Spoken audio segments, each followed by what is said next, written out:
কলা কিংবা 2 টাকার 4 টাকা পুরস্কার। ওই বিড়িতে 4 টাকা আমার মোবাইল টানতেছিল, কাকা কি কইলেন জানো? বলে 4 টাকা পুরস্কার 2 টাকার কলা কিনলে। নামান কলা নামাইছেন, দুজন কাকা কলা দি শুকলা নাই, কি বল কাম বুঝা করাইছে বাগান গিয়া না, আর দুজন এই বাগান কষ্টা 4 টাকা 2 টাকার কলা কিনলে 4 টাকা পাই, ওই 4 টাকা আরো 2 খালি কিনবো, 8 টাকা পাবো, কলা ফেলাই দিব। ঠিক না ভাই? আমরা পর্দার চুক্কা খুলে ফেলাইছি, এখন এক দেই মাইয়া নেবা একটা ফ্রিজ পাবা পুরস্কার, মাইয়া নেবা একটা অটো কেনার টাকা পুরস্কার, মাইয়া নেবা একটা বিদেশে যাওয়ার টাকা পুরস্কার। ওরাও কয় পুরস্কারটা নিয়ে নেই, পরে কলা ফেলাই দিব। আমরা না হলে নির্বাচন করতে পারবেন? যেমন চাচার মনে পড়ছে, কারণ যারা নির্বাচন করে তাও কিন্তু হুঁশ থাকে না।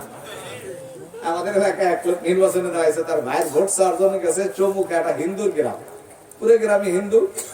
এখন কলা গাছের কলা কাইটা ভিতরের টানে কি বলে, থোড় বলে না, ওইটা বাইর করছেন। সাদা সাদা খোলা যে যেভাবে রয়েছে তাতে মনে হয় মশাই ধুতি করে বৈশাখ সাপ করতেছে। আর উনি দাঁড়ায় দাঁড়ায় কয়, মশাই ওঠেন, এদিকে আসেন, কিছু কথা আছে, ওঠে না মশাই। পরগানে মশাই ভোট না দিলেন, কথা কন না খাই করে জড়াই দোষে দেখে কলা গাছ। তো নির্বাচনের কথা তখন বলছে, আরে আমি তো বাড়ি ছিলাম না, এই আমার ছোট ছেলের মেয়ের জামাই আর আমার ছোট মেয়ের জামাই এই 2 জনে নিয়ে আসছে, তা আপনারা একটু ধৈর্য ধরেন, আর 2 দিন বিয়ের আছে, 2 দিন পরে আমরা বন্ধ করবো। এটা কি কোনো সমাধানের কথা হইল? আচ্ছা, ছোট মেয়ের জামাই আর নাতিন জামাই আনলে কি ট্যাক্সের হালাল হবে? জোরে বলেন। আপনার ছোট মেয়ের জামাই সৌদি আরব থাকে, জমজম করে পানি নাই না, যদি জিদ্দার থেকে 2 লিটার পাতলা পায়খানা নিয়ে আসে আর বলে যে সৌদি আরব থেকে পবিত্র পায়খানা নিয়েছি, খাওয়া হালাল হবে? এ দোস্ত, 200 মণ পায়খানা খাইলে যত গুনাহ না হয়, 200 ট্রাক শুয়োরের গোশত খাইলে যত গুনাহ না হয়, তোমার ছেলের বাড়িতে যদি নামাজির ক্ষতি হয়, রোগী কষ্ট পায়, 1000 মণ শুয়োরের গোশত খাওয়ার চেয়ে বেশি গুনাহ হয়। এই জন্য আমার সাথে একটু হাত উঁচা করবেন, নারায়ে তাকবীর বলেন। আমরা আমাদের কোন অনুষ্ঠানে ড্যাক সেট গান বাজনা বাজাবো না, যারা বাজায় তাদের দাওয়াত খাবো না, ওরা মরে গেলে ওদের জানাজা পড়বো না। আল্লাহ তৌফিক দান করেন। রাগ করছে সেগুলি আবার। এই দোস্ত, আমাদের কিছু কিছু জায়গায় দেখি কনসার্ট করে ড্যাক্সেটারটা লাগাইয়া। আমি মাহফিল করে যাইতেছিলাম মধুপুর থেকে, তো সম্ভবত গোপালপুরের ওইদিকে দেখলাম যে ঘুমে দেখা যায় আর শুধু আওয়াজ শোনা যায়, খালি করতেছে তোর লাইগা রে, এরকম হাত দেখা যায় আর তোর লাইগা রে করতেছে। বলেন দোস্ত, যত গান গাইতেছেন, কোন গান কি বাজারে স্থির হয় না 2 সপ্তাহ পরে চলে যায়? চলে যায় না? কিছুদিন আগে গান ছিল, বেদের মেয়ে জোৎস্না পাগল করেছে, আব্বাও যা করলো ছেলেও তাই করছে, ঠিক না? কয়েকদিন আগে গান গাইছে, ও টুনির মা তোমার টুনিরে বুঝাও না। এই টুনির মার গান কি আছে? কিছুদিন আগে হাটে ঘাটে সব জায়গায় বুকটা হাইটটা যায়, বন্ধু হাইটটা যায়, আসেনি? সব গান শেষ, ঠিক না? এখন তো দেখি আমাকে যুবক গান শুনলি মনে হয় কুত্তায় মারামারি লাগছে। বিষ দাও না, পেন দাও না, জ্বালা দাও,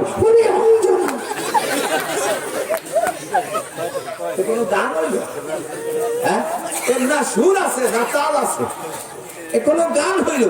কত সুন্দর আগের গায়ে কত গান গেলে একটা শব্দ ভালো ছিল, কি দোয়ারে আইসাছে পালকি নায়রি গাও তোলো রে তোলো মুখে আল্লাহ রসুল নাম বলো, শব্দটা ভালো না?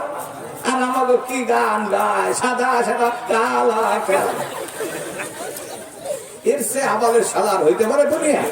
এখনো গান হইল, অথচ তোমাদের জন্য কাজী নজরুল কত সুন্দর গান উপহার দিয়ে গেছে। কি রসুল নাবি কে এলো মদিনায়,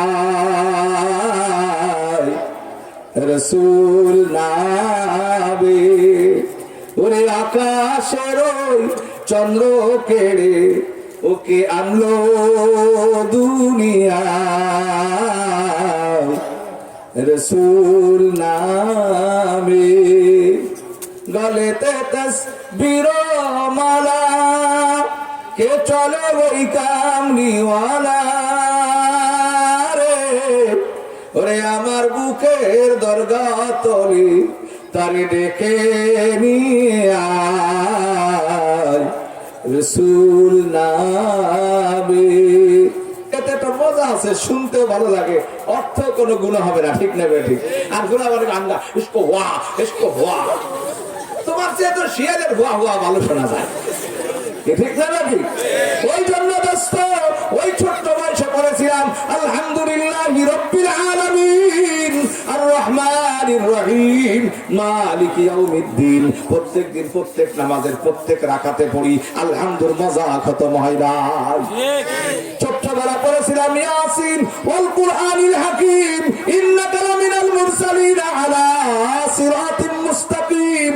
ও দোস্ত প্রত্যেকদিন সকালে না পড়লে মজা লাগে না। এই জন্য যদি কবরের আযাব থেকে বাঁচতে চাও, শোয়ার সময় তাবারাকাল্লাযী সূরা পড়িয়া ঘুমাও। আল্লাহর নবী বলেন যত প্রকার আযাবের গর্দান বাইর হয়ে আসবে, যেই লোকটা প্রতিদিন শোয়ার সময় সূরা তাবারাকাল্লাযী পড়িয়া ঘুমাবে, এই তাবারাকাল্লাযী আল্লাহ একটা যুবকের সুরত ধরায় পাহারাদার বানায় দিবে। যেদিক থেকে আযাব আসবে এই সূরা তাকে পাহারাদারি করবে, আযাবকে সরাইয়া দিবে। ঘরের মধ্যে অভাব, নবীজি বলেন যে ঘরে নিয়মিত প্রতিদিন মাগরিবের পরে সূরা ওয়াকিয়া তেলাওয়াত হবে, এই ঘরের মানুষ উপবাস থাকবে না। ও দোস্ত মৃত্যুর সময় সূরা ইয়াসিন পড়বে, আল্লাহু আকবার, মউতের কষ্ট হবে না। এই জন্য অনুরোধ করতেছি আপনাদের বাচ্চা কাচ্চাগুলোকে 2-3টা বছর হলে একটা নুরানি মাদ্রাসায় পড়ায় নেন, তারপরে ডাক্তার বানান, ইঞ্জিনিয়ার বানানো অসুবিধা নাই। ওই যে ঢাকায় 30,000 টাকা ভর্তি ফি, 10,000 টাকা মাসিক বেতন, প্রাইভেট কার নিয়ে এতিমের মতো বাইরে দাঁড়ায় থাকেন, ভিতরে ঢুকতেও দেয় না।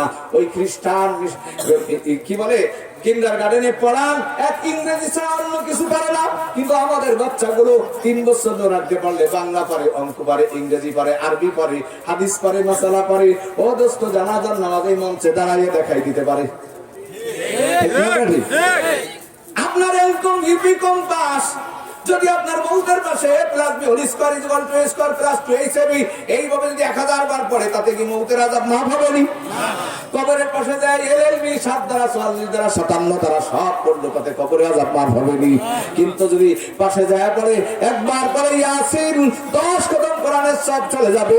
আল্লাহর নবী বলেছেন কোন বাচ্চা যদি তার বাচ্চা একজন বনি ইসরাইলের ঘটনা নকল করেছেন, একটা বাচ্চা মাদ্রাসায় যায় বলছে বিসমিল্লাহির রহমানির রহিম, মুসা আলাইহিস সালাম এক কবরে পার দিয়ে যাইতেছিল, দেখলো আযাব হইতেছে, আসার সময় দেখে তার আযাব বন্ধ। কি কারণ? বলে আমার একটা সন্তান স্ত্রী গর্ভে রেখে আসছিলাম, এই ছেলেটা মাদ্রাসায় যায় আজকে সকালে বলেছে বিসমিল্লাহির রহমানির রহিম। আল্লাহ বলে যার সন্তান আমাকে রহমান আর রহিম বলে ডাক দিল, আমি তার কবরে আযাব দিতে লজ্জা পাই, ও ফেরেশতা তার আযাব বন্ধ করে দাও। সুবহানাল্লাহ। এই জন্য কোরআনের সবকটা নিয়ে নেন, স্কুল কলেজে পড়েন, বুড়া হয়ে গেছেন অসুবিধা নাই।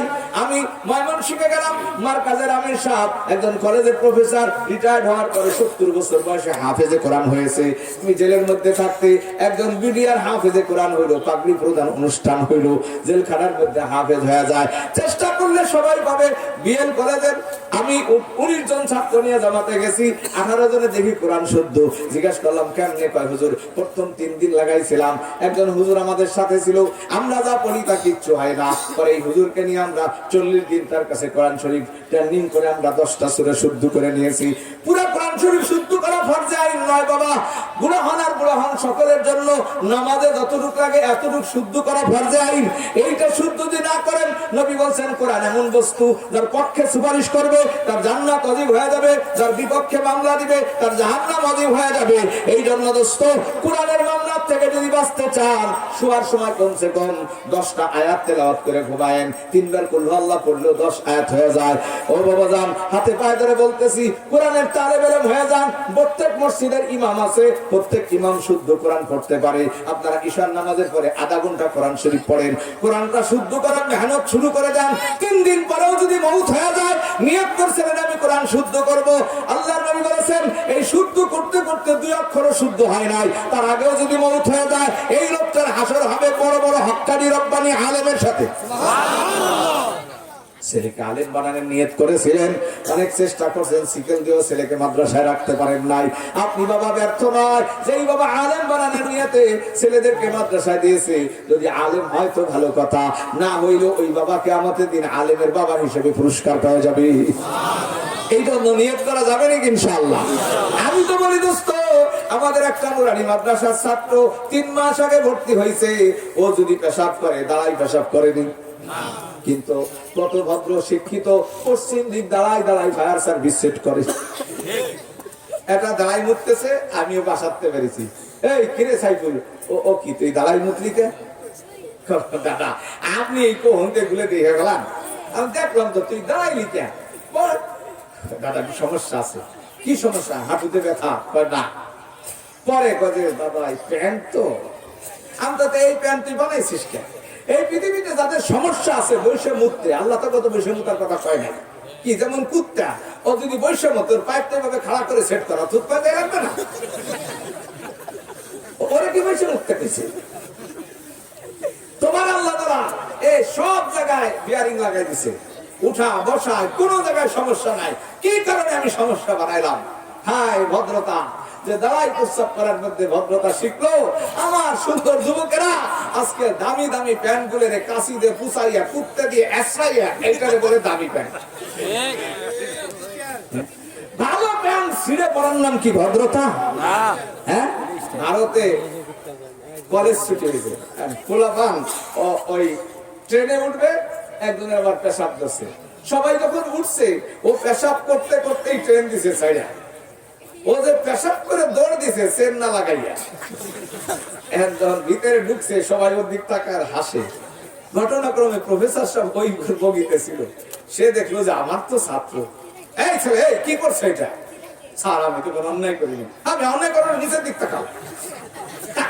স্যার এটা নতুন ডিজাইন। আমাদের ডিজাইন আর কত নিচে নামবে? প্যান্ট পরে নামতে নামতে একেবারে বর্ডারের খুঁটে যায় ঠেকছে। ঠিক না ভাই? ওই ঢাকা উত্তরা আব্দুল্লাহপুর এক সেরা চশমা বিক্রি করতেছে। ওই চশমা এরকম একটা স্টানের সাথে ঢুকে ঢুকে রাখে না, দাম বলছে ভালো একটা চশমা দিতে, আমি হুইলে চালাই তখন ধুলে গলি যাতে না যায়, দাঁড়ান ব্যাগে আছে। ও যখন উপর হয়েছে ব্যাগের দিক, আমি হাঁটা দিছি, হুজুর চশমা নিবেন না? চশমা তো নিব, কিন্তু টাকা দেখি তোমার পাশা দেখো। তুমি যে উপর আইলা, তোমার গেঞ্জি চলে যাই পর্যন্ত, আর পিছনে যে বাইরে গেছে আল্লাহ ওই 50,000।